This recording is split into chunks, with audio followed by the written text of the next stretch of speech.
Hey everyone, Joe Bianchino here alongside Andrew Williams, back with the final cut of our Week 7 preview. We've already done the Jets-Patriots game, the Thursday night game. Now we're on to the Bills and the Giants, and we'll start, Dubs, right away with the Bills taking on the Vikings. Bills at 3-3, trying to stay in the mix because they're very much in the mix right now, not just in the AFC East, but in that AFC wildcard as well.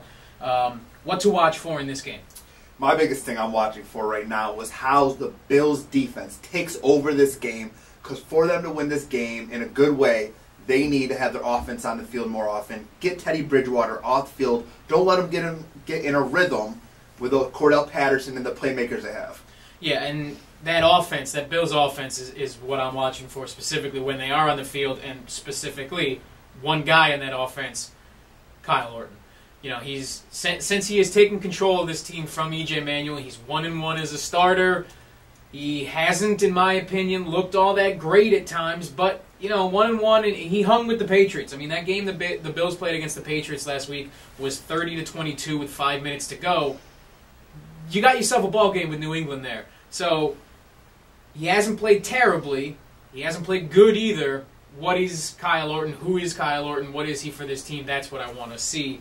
Key to victory. My key to victory, once again, I've been saying the last 3 weeks for the Bills, in the last couple of weeks, they have lost their games.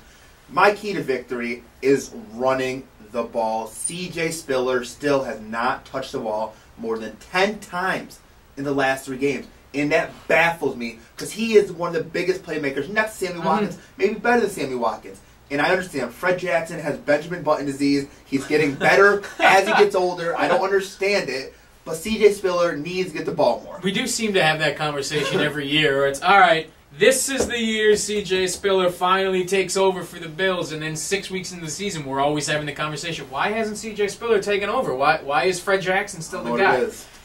And to a point you made a minute ago, it's not Sammy Watkins right now. C.J. Spiller is the best and the most dynamic offensive player the Bills have. Absolutely. The fact that he doesn't get the ball is, I believe you said this word, baffling. Absolutely. 100%. Absolutely baffling. Key to victory for me, abuse Teddy Bridgewater. Rookie quarterback for the Vikings. He's got a little bit of an ankle. He's had it for the last couple weeks. The Detroit Lions last week, when they beat the Vikings, sacked Bridgewater 8 times and put a bunch more hits on him. He was flustered all game. The Vikings turned the ball over all game. So, key to victory, get after Teddy Bridgewater. Put him on his back. Prediction time. Prediction. I'm going to go with the Buffalo Bills. 24-6. 24-6. I don't think Teddy Bridgewater gets a touchdown. I think they do. I think they bring that pressure on him and they fluster him. He throws interceptions. I don't think Teddy Bridgewater, I haven't had the faith in him that a lot of people have of being that franchise quarterback. I take the Bills. Yeah, knocking pens around. He's just throwing stuff all around the studio. I think it'll be a little closer, but I think it works out well for the Bills here.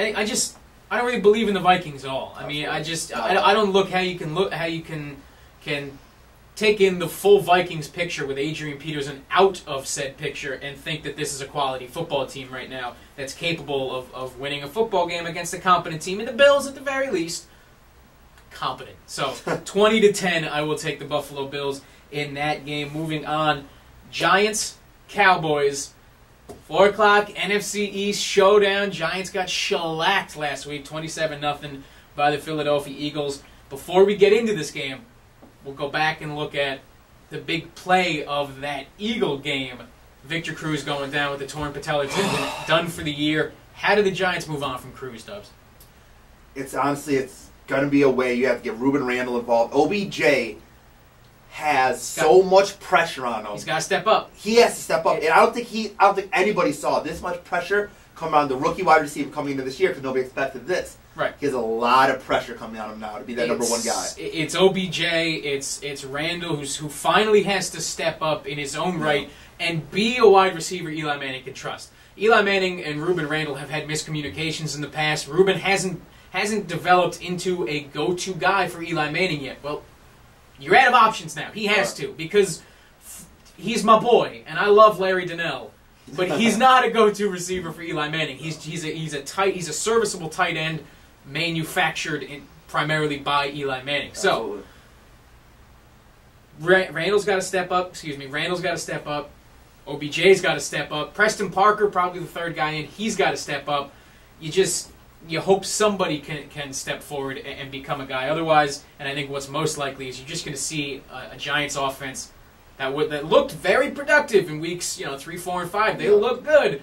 Now you're going to see him just kind of limp by until such a time as Cruz comes back, which isn't going to be until next year, if ever, given the injury. So, with all that said, sadly, what are we watching for in this game? I think we just brought it up. The Giants' offense as a whole. Right now we're working with two guys, and Andre Williams and OBJ, that didn't work with the first-team offense up until last week, pretty much.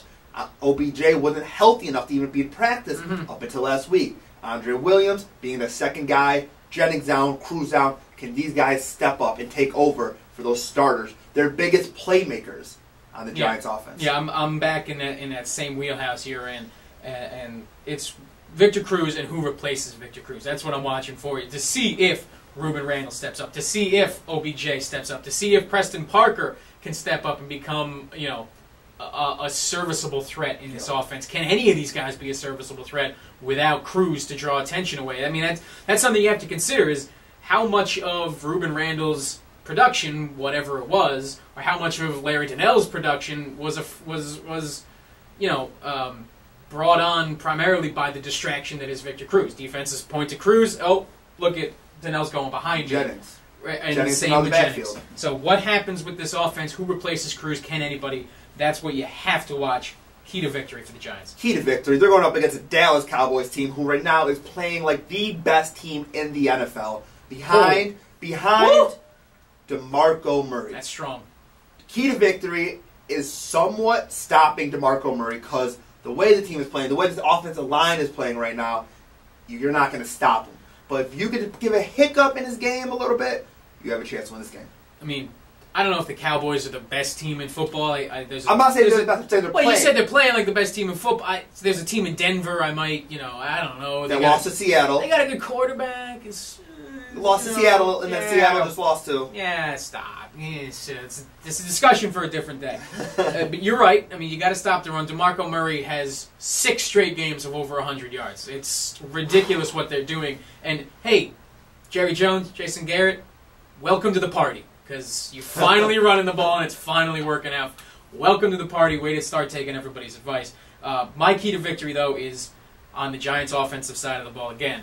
It's the offensive line, because everything for the last year and 6 games for the Giants, all of their struggles have started and ended with the offensive line, because they are the first domino to fall. When the offensive line struggles, Eli Manning cannot get comfortable. He cannot throw the ball. The passing game suffers. Also, the running game suffers. Suddenly, Giants are going 3 and out on every other possession. The defense is on the field a ton of minutes, and then they're giving up points at the end of games because they just can't be on the field that long. It all starts and ends with the offensive line. Weeks 3, 4, and 5, games of the Giants won. Offensive line crushed it. Last week, 8 sacks they gave up between the 2 quarterbacks in the game for the Giants. Nassib came in relief late. 8 sacks.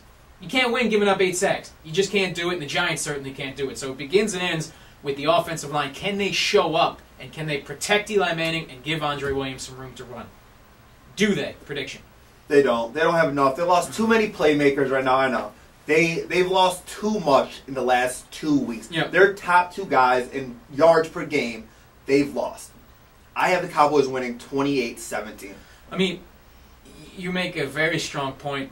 When you look at the Giants, outside of their quarterback, Eli Manning, their 3 biggest pieces on offense going into this season are gone. I mean, Cruz is done for the year. Rashad Jennings is gone probably until after the bye. And Jeff Schwartz, the offensive lineman they paid big money to in the offseason, is out until Week 9 on short-term IR. So they're missing a lot in that offense, and I think you're right. I don't think they have enough to get this done. I will say I expect a little bit of a come-down for the Cowboys. I think they played a big-time game, an emotional game up in the Northwest. They won that game. Great for them.